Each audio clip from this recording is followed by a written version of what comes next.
जन सुराज के जयंती मनाने का जो मकसद है उसमें यह संदेश देना है कि जो जननायक के अधूरे सपने हैं, जो जननायक ठाकुर के मूल्यों की रक्षा के लिए राजनीति को प्रभावित करते हैं। अगर विपक्ष के जो लोग हैं वो आवे, आंदोलन को नेतृत्व करें, हम पीछे हो जाते हैं। और आज जन सुराज जो है उसका पहला फार्मूला क्या है, ये आगामी विधानसभा चुनाव जो होने जा रहा है 2025 का, पहली बार संख्या के अनुपात में लगभग 70 विधानसभा प्रत्याशी जन सुराज मैदान में उतारेगी। यानी अति पिछड़ों के सबसे बड़ी भागीदारी राजनीति में देने का पहला बार अगर कोई प्रयास कर रही है तो जन सुराज। हमारा मकसद ये था कि जो छात्रों की है और ये सरकार जो बराबर छात्रों का हितैषी बता के, महिलाओं का हितैषी बना के जब भी आंदोलन होता है तो उस पर लाठीचार्ज करा के दमन करता है। इसलिए जननायक कर्पूरी ठाकुर के सपने को बिहार बनाने के लिए जन सुराज कृत संकल्पित है। और इसी का संकल्प कल जो है जन सुराज सामूहिक रूप से लेगी और उनके पद चिन्हों पर चल करके बिहार को नया बिहार बनाने का, व्यवस्था परिवर्तन करने का संकल्प है। हमको वो विपक्ष सीरियस ले नहीं ले रहे, हमको उससे कोई वास्ता नहीं है। जनता मालिक है और जनता हमको सीरियस ले रही है। और लेकिन हम लोगों का इरादा है कि जिसकी जितनी संख्या है, जो विकास के दौर में पीछे रह गए हैं, उनको आगे करना है। और कर्पूरी ठाकुर जी ने जो राजनीति में एक मिसाल पैदा किया है, जब तक वो जीवित रहे तब तक राजनीति के धुरी बने रहे, उस धुरी को फिर से हम लोग पुनर्जीवित करेंगे और नया बिहार बनाने का। अगर प्रशांत किशोर जी नहीं होते तो बीपीएससी अभ्यर्थियों का आंदोलन कभी समाप्त हो गया होता। कोई उनकी चर्चा नहीं कर रहा था। प्रतिपक्ष के नेता थे, सिर्फ एक बार मिल करके फ़ोटो खिंचवा करके छोड़ दिए। लेकिन प्रशांत जी ने बजाबता उनके बीच में गया।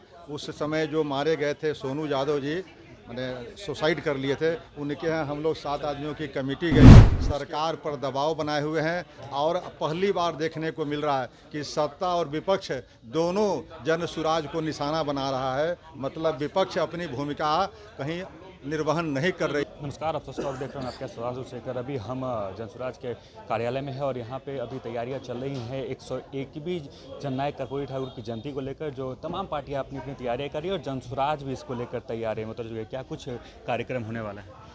देखिए, जनसुराज की ओर से कल यानी 24 जनवरी 2025 को 11 बजे दिन में पटना के प्रमुख स्थान जो है मिलर स्कूल मैदान में जननायक कर्पूरी ठाकुर की 101वीं जयंती मनाई जा रही है।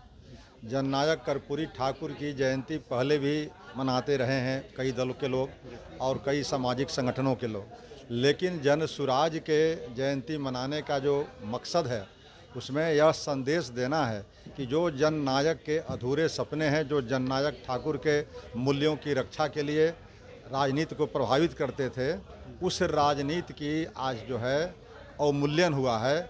इसलिए जननायक कर्पूरी ठाकुर के सपने को बिहार बनाने के लिए जन सुराज कृत संकल्पित है। और इसी का संकल्प कल जो है जन सुराज सामूहिक रूप से लेगी और उनके पद चिन्हों पर चल करके बिहार को नया बिहार बनाने का, व्यवस्था परिवर्तन करने का संकल्प दोहराएगी। रामबली जी, आप जानते होंगे कि बीजेपी हो, जदयू हो, आरजेडी हो, हमेशा से अपने आप को उत्तराधिकारी बताती है कर्पूरी ठाकुर का।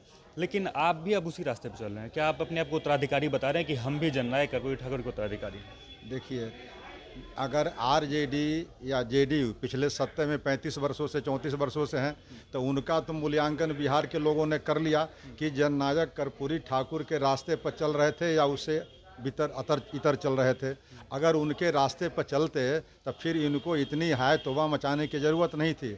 और आज जन सुराज जो है उसका पहला फार्मूला क्या है, ये आगामी विधानसभा चुनाव जो होने जा रहा है 2025 का, पहली बार संख्या के अनुपात में लगभग 70 विधानसभा प्रत्याशी जन सुराज मैदान में उतारेगी। यानी अति पिछड़ों के सबसे बड़ी भागीदारी राजनीति में देने का पहला बार अगर कोई प्रयास कर रही है तो जन सुराज कर रहे हैं। 25 चुनाव की बात कर रहे हैं तो मैं एक सवाल पूछ रहा हूँ कि 25 चुनाव को लेकर आप अति पिछड़ा वोटर को साधने की तैयारी में तो नहीं उतर रहे हैं? अब अति पिछड़ा वोटर को साधने की बात है या अति पिछड़ों को साथ मुख्य धारा में लाने की बात है, यह तो आप समय बताएगा। लेकिन हम लोगों का इरादा है कि जिसकी जितनी संख्या है, जो विकास के दौर में पीछे रह गए हैं, उनको आगे करना है। और कर्पूरी ठाकुर जी ने जो राजनीति में एक मिसाल पैदा किया है, जब तक वो जीवित रहे तब तक राजनीति के धुरी बने रहे। उस धुरी को फिर से हम लोग पुनर्जीवित करेंगे और नया बिहार बनाने का संकल्प एक आखिरी सवाल रहेगा कि अनशन पे बैठे थे प्रशांत किशोर जी और उन पे लगातार टारगेट किया गया था कि वो उन्होंने हाईजैक कर लिया पूरे बीपीएससी के जो आंदोलन को है, हाईजैक कर लिया। कैसे देखते हैं अब इसको? अगर प्रशांत किशोर जी नहीं होते तो बीपीएससी अभ्यर्थियों का आंदोलन कभी समाप्त हो गया होता। कोई उनकी चर्चा नहीं कर रहा था। प्रतिपक्ष के नेता थे, सिर्फ एक बार मिल करके फ़ोटो खिंचवा करके छोड़ दिए। लेकिन प्रशांत जी ने बजाबता उनके बीच में गया। उस समय जो मारे गए थे सोनू यादव जी, मैंने सुसाइड कर लिए थे, उनके यहाँ हम लोग 7 आदमियों की कमेटी गई। उसके बाद फिर गांधी मैदान में उन्होंने बुला करके उसको ये किया। तब प्रशांत जी तो लगातार अनशन पर, सत्याग्रह पर, यानी लोकतांत्रिक मूल्यों की रक्षा करने के लिए सरकार पर दबाव बनाए हुए हैं। और पहली बार देखने को मिल रहा है कि सत्ता और विपक्ष दोनों जन सुराज को निशाना बना रहा है। मतलब विपक्ष अपनी भूमिका कहीं निर्वहन नहीं कर रही है। लग रहा है कि विपक्ष अब जनसुराज से डर रही है। हाँ, अब विपक्ष की भूमिका तो जनसुराज कर रही है ना। ये काम किसने रोका था? ये तो विपक्ष के नेता थे, रोक तो थी नहीं इन पर। लेकिन वो आह्वान भी किया था कि अगर विपक्ष के जो लोग हैं वो आवे, आंदोलन को नेतृत्व करें, हम पीछे हो जाते हैं। हमारा मकसद ये था कि जो छात्रों की है, और ये सरकार जो बराबर छात्रों का हितैषी बता के, महिलाओं का हितैषी बना के जब भी आंदोलन होता है तो उस पर लाठी चार्ज करा के दमन करता है। एक टाइम विपक्ष आपको सीरियस नहीं ले रहे थे, कहते थे कि हम जनसुराज को सीरियस नहीं लेते हैं, लेकिन अब लग रहा है कि अब आपको सीरियस ले रही है। हमको वो विपक्ष सीरियस ले नहीं ले रहे, हमको उससे कोई वास्ता नहीं है। जनता मालिक है और जनता हमको सीरियस ले रही है। और जनता अल्टरनेट के रूप में अपने को बिल्कुल जनसुराज को मान चुकी है। तो जनता लोकतंत्र में सर्वोपरि है और जनता थर्ड विकल्प के रूप में दे दी है। इसलिए अब विपक्ष हमको माने या ना माने, हमको इससे कोई मतलब नहीं है।